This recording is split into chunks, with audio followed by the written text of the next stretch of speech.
ಈಗ ನೋಡಿ ಬೋಟಿಕ್ ದೇವಂಶ ಸಂಸ್ಥೆ ಮೇಲೆ ಇವತ್ತಿಂದಲ್ಲ ಕಳೆದ ವರ್ಷ 11ನೇ ತಿಂಗಳಲ್ಲಿ ಆಯಮ್ಮ ಯಾರು ಸುನಾದ ಮಾಲಾ ಬಂದೆ ನಮ್ಮ ಹತ್ರ ರಾಜಿ ಮಾಡಿಕೊಡಿ, ಈ ಥರ ಫೀಸ್ನ ನಾವು ಸರಿಯಾಗಿ 1 ಲಕ್ಷ ಕಟ್ಕೊಂಡು ಅವ್ರಿಗೆ ಕ್ಲಾಸ್ಗಳು ನಡೀತಿರೋದ್ರಿಂದ ಶುಲ್ಕ ವಾಪಸ್ಸತ್ತಿಗೆ ಜಗಳ ಆಗದೆ ರಾಜಿ ಮಾಡಿಂದ ಬಂದರು. ಆ ವಿಷಯದಲ್ಲಿ ನಾವು ಅವತ್ತು ರಾಜಿ ಮಾಡಿ ಕಳಿಸಿದ್ರು ನಿಜ. ಅವ್ರಿಗೆ ಫೀಸು 1,35,000 50,000 15,000 ಕೊಟ್ಟು ಕಳಿಸಿದ್ರು.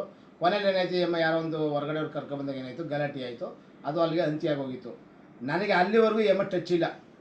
ಈ ತಿಂಗಳು 23/6/2026 ರಾತ್ರಿ 9:14ಕ್ಕೆ ನನಗೆ ಕಾಲ್ ಮಾಡ್ತಾರೆ. ನೋಡಿ 23ರಲ್ಲಿ ಕಾಲ್ ಮಾಡಿ, ಸರ್ ಹಿಂಗೆ ಅಂತ ಪರಿಚಯ ಮಾಡಿದ್ರೆ ನಂಗೆ ಮರ್ತೋಗಿತ್ತು. ಅವ್ರು ಹೇಳ್ತಾರೆ, ನಾವು ಸರ್ ಬೋಟಿಕ್ ಸಂಸ್ಥೆಯವರು ಟ್ರೈನಿಂಗ್ದು ದೇವಂಸರು. ಹೇಳಮ್ಮ ಅಂದಾಗ ಮಾತಾಡಿದ್ದೀನಿ. ಅಯ್ಯಮ್ಮ ಅಷ್ಟು 20 ನಿಮಿಷ ಆಡಿಯೋದಲ್ಲಿ ಕೇಳೋದಿಷ್ಟೇ, ವಿದ್ಯಾರ್ಥಿಗಳಿಗೆ ಏನು ಸೆಟ್ಲ್ಮೆಂಟ್ ಮಾಡಬೇಕು, ಮಾಧ್ಯಮದವರಿಗೆ ಸುದ್ದಿ ಟಿ ವಿಗೆ ಹಿಂಗೆ ಹೇಳ್ತಾರೆ, ಸುದ್ದಿ ಟಿ ವಿಗೆ ಏನು ಆ ಸರವಿನ್ ಸರ್ಮಿಗೆ ಯಾಕೆ ಅಂತಲೇ ಕೇಳಿದಾಗ ಅಯ್ಯಮ್ಮ ಇಲ್ಲ ಸರ್ ಅವರಿಂದ ನನಗೆ ಬಿಸ್ನೆಸ್ ತೊಂದರೆ ಆಯ್ತದೆ, ಅಪಪ್ರಚಾರ ಆಯ್ತದೆ, ಪ್ರಚಾರ ಆಯ್ತದೆ, ಎರಡೂ ಹೇಳ್ತಾಳೆ. ಅದಕ್ಕೆ ಯಾವ ಥರ ಅಪಪ್ರಚಾರ? ನೀನು ಕರೆಕ್ಟಾಗಿ ಕಾನೂನಾತ್ಮಕವಾಗಿ ನ್ಯಾಯಾಲಯದಲ್ಲಿ ಏನು ತೀರ್ಮಾನ ಆಗಿತ್ತು ಅದ್ರ ಬಗ್ಗೆ ನಡ್ಕೋ, ಕಾನೂನು ಹೈಕೋರ್ಟ್ ಇದ್ಮೇಲೆ ಕೇಸ್ ಮೇಲೆ ನಂತರ ಬರಬೇಡ ಅಂತ ಹೇಳ್ತೀನಿ. ಆವಾಗ ಅಯ್ಯಮ್ಮ ಇಲ್ಲ ಸರ್ ನನಗೆ ಇದು ತೀರ್ಮಾನ ಆಗಿ ಸೆಟ್ಲ್ಮೆಂಟ್ ಮಾಡ್ಕೊಂಡು ನಾನೇ ರಾಜಿ ಮಾಡ್ಕೊತೀನಿ ಹುಡುಗರ ಹತ್ರ ಮಾತಾಡಿದಾಗ ಪ್ರಸ್ತಾಪ ಆದಾಗ ಇವರು 2,58,000 ಹುಡುಗರು ಫೀಸ್ನ ಫೈನಲ್ ಬರ್ತಾರೆ. ಆ್ಯಕ್ಚುಲಿ 5 ಲಕ್ಷ ಚಿಲ್ಲರೆ ಕೊಡಬೇಕು ಅವ್ರಿಗೆ. ಆ 2.5 ಒಂದನ್ನ ಇವರೇ ಹೇಳ್ತಾರೆ, ಅರವಿಂದ್ ಶರ್ಮನ ಸುದ್ದಿ ಟಿ ಇವ್ರು ಕೇಳ್ತಾರೆ ಅಂತ. ನಾನು ಅದಕ್ಕೆ ಗಾಡೀಲಿ ಹೋಗ್ಬೇಕಾದ್ರೆ ಹ್ಞೂ ಅಂದಂತ ಹೊರತು ನಾನು ಅವ್ರ ಹೆಸರು ಎತ್ತಿಲ್ಲ. ಈ ಪ್ರಕರಣ ಬಳಸ್ಕೊಂಡವರು ಇದುವರೆಗೂ ಮಾಧ್ಯಮದಲ್ಲಿ ಬಿತ್ತರಿಸಿರೋದು ಸುಳ್ಳು ಆರೋಪ. ಈ ಅಮ್ಮ ತನ್ನ ಸಂಸ್ಥೆಯಲ್ಲಾಗಿರುವಂಥ ಅನ್ಯಾಯಗಳು, ಶುಲ್ಕದ ಮಿತಿಯಿಂದ ಜಾಸ್ತಿ ವಸೂಲಿ ಮಾಡುವಂಥ ಈ ವಿಷಯಗಳನ್ನ ಮರೆಮಾಚಿಕೆ ನಮ್ಮನ್ನು ಮಧ್ಯ ತಂದು ಬೀದಿಗೆ ಎಳೆದು ಈ ರೀತಿ ಅವಳು ಸತ್ಯವಂತೆ ಈ ಬೃಹನ್ನಳೆ ಆಟಗಳೆಲ್ಲ ಬಿಡ್ಬೇಕು. ಬಂದಿರೋದು ಆಂಧ್ರದಿಂದ, ಕರ್ನಾಟಕದ ಹೆಣ್ಮಕ್ಳು ದುಡ್ಡು ಈಗಾಗಲೇ 4 ಬ್ಯಾಚ್ ಲಕ್ಷ ಅಂದ್ರೆ 1.5 ಕೋಟಿ ಫೀಸ್ ಆಯಿತು. 8 ಇನ್ಕಮ್ ಟ್ಯಾಕ್ಸ್ಗೆ ಏನು ತೋರಿಸಿದ್ದಾರೆ ಇವರು? ಅವಲ್ಲಿ ಇವ್ರಿಗೆ ತಾಂತ್ರಿಕ ಶಿಕ್ಷಣ ಇಲಾಖೆಯಿಂದ ಅನುಮೋದನೆ ಪಡೆದವರ, ಪಾಲಿಕೆಯಿಂದ ಅನುಮೋದನೆ ಪಡೆದವರೆಲ್ಲ ಸಬ್ಮಿಟ್ ಮಾಡೋರ. ನಾನು ಇವತ್ತು ಹಾಕಿದ್ದೀನಿ ದೂರು, ಆ ದೂರ ಬಗ್ಗೆ ತನಿಖೆ ಆಗಬೇಕು. ಈಗ ಮಾಡಿರುವಂಥ ಆರೋಪಗಳು ನಿರಾಧಾರ.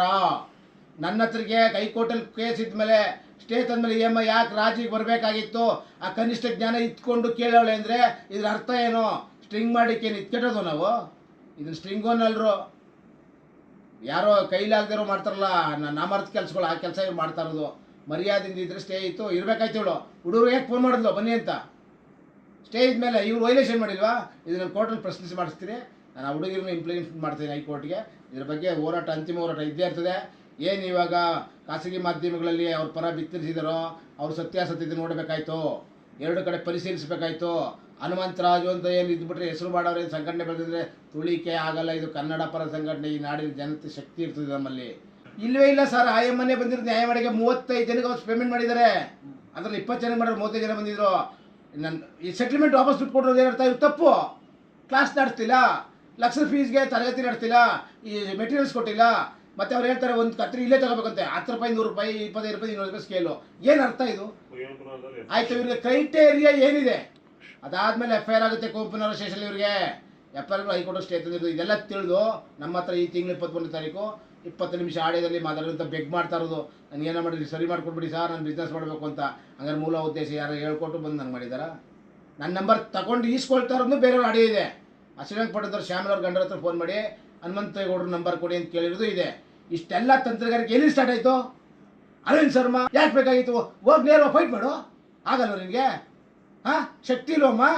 ಹೆಣ್ಮಕ್ಳು ಥರ ಇರಬೇಕು. ಬಿಸ್ನೆಸ್ ಮಾಡೋಕ್ಕೆ ಬಂದಿದ್ಯಾ, ನ್ಯಾಯಯುತ ಬಿಸ್ನೆಸ್ ಮಾಡೋದು. ನಾನು ಬೇಕಾದ್ರೆ ಯಾರು ಬೇಕಾಗಿಲ್ಲ. ನೀನು ಈ ಥರದ ಅನ್ಯಾಯ, ಅಕ್ರಮ, ಫೀಸ್ಗಳ, ಶುಲ್ಕಗಳ ಮಿತಿ ಮೀರಿದ ವಸೂಲಾತಿ ಇವೆಲ್ಲ ಯಾರು ಕೇಳಿರೋ? ಸರ್ಕಾರ ಕೇಳಬೇಕು. ಕಾರ್ಪೊರೇಷನ್ ಆಸ್ತಿ ಅಧಿಕಾರಿ ಏನು ಮಾಡ್ತಾರೆ? ಝೋನ್ 3 ಅವರು, ಶಾರದನವರು ಏನು ಮಾಡ್ತಾರೆ? ಎಲ್ಲ ಎನ್ಕ್ವೈರಿ ಮಾಡಿ. ಯಾಕೆ ನಿಮ್ಮ ವ್ಯಾಪ್ತಿಯಲ್ಲಿ ಫೀಸ್ ಕಟ್ಟಲ್ಲ ಅವರು? ಕ್ರೈಟೇರಿಯಾ ಫಾಲೋ ಮಾಡಲಾದ್ರೆ ಕ್ಲೋಸ್ ಮಾಡಿ, ಬಾಗ್ಲಕ್ಕೆ ಮುಚ್ಚಿ ಬ್ಲ್ಯಾಕ್ ಲಿಸ್ಟ್ಗೆ ಹಾಕ್ಸ್ತೀನಿ ನನ್ನದ. ಪರವಾನಗಿ ತಗೊಂಡವ್ರು ಅಷ್ಟೇ.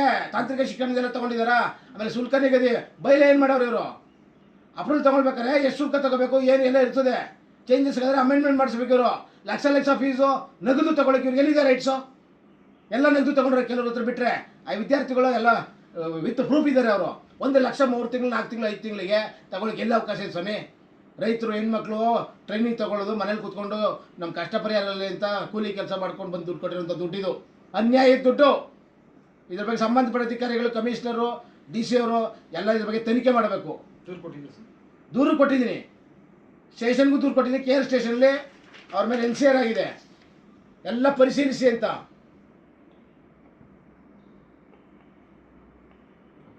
ನಮ್ಮ ಮೇಲೆ ಪೊಲೀಸ್ ಸ್ಟೇಷನ್ಲಿ ಅವರು ಬಾಗ್ಲಾಕ್ಬಿಟ್ರು, ಹೇಳಿದ್ರು ಏನ್ರಿ ಇದು, ಅದನ್ನು ಎನ್ಕೇಶ್ ಮಾಡ್ಕೋತಾರ, CCTV ಫುಟೇಜ್ ಇಲ್ವ ನಮ್ಮ ಸಂಘದಲ್ಲಿ, ಪಿನ್ ಟು ಪಿನ್ ಇದೆ, ಯಾಕೆ ಸುಳ್ಳು ಆರೋಪ ಮಾಡಿ ದೂರು ಕೊಡಬೇಕು?